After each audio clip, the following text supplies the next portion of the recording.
Hello, everybody. Welcome to Wednesday. The S&P 500 was down a little bit more than 0.9% today. Of course, the Federal Reserve had their meeting, ends. They do their announcement, no rate increase, which is what was expected. A very high expectation that they'd have no rate increase.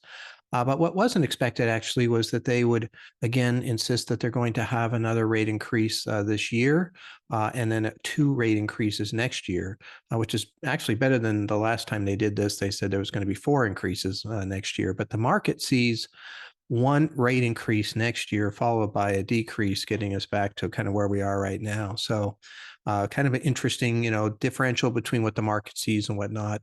I thought during the conference and the question and answer session, one of the things that came up I thought was interesting was just there's a lot of different cross currents going on right now. We've got this, auto strike, and that could be inflationary with either higher wages or even just a limited supply of cars and trucks that drives the price up. We have a possible government shutdown that could actually be deflationary, so it could offset some of these things, but has other issues, from an economic standpoint. And of course, we have rising oil prices. Although today, based on what the Federal Reserve said about staying up higher for longer, raising rates more than the market expected, oil actually had a little sell-off today. Again, seeing the possibility of some slowing down in the economy. They did talk a lot about Chairman Powell talked a lot about how strong the economy is. The GDP growth for the economy was better than expected. Consumers are doing much better than expected, and so they're still seeing the possibility of a soft landing without the recession. I know Janet Yellen, the Treasury Secretary, has mentioned that several times in several different interviews also. So they're seeing the possibility to kind of guide this thing in.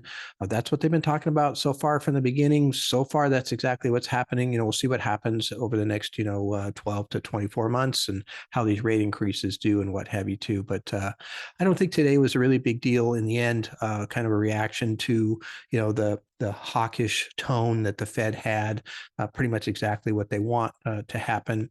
Because after hours, Federal Express reported earnings, and they were really good, and they were very bullish on their outlook going forward. Federal Express is kind of a global barometer, not a bad thing. And so the stock was up after hours. Maybe that'll carry through to tomorrow's market as far as that goes. So we're still in this little flag pattern.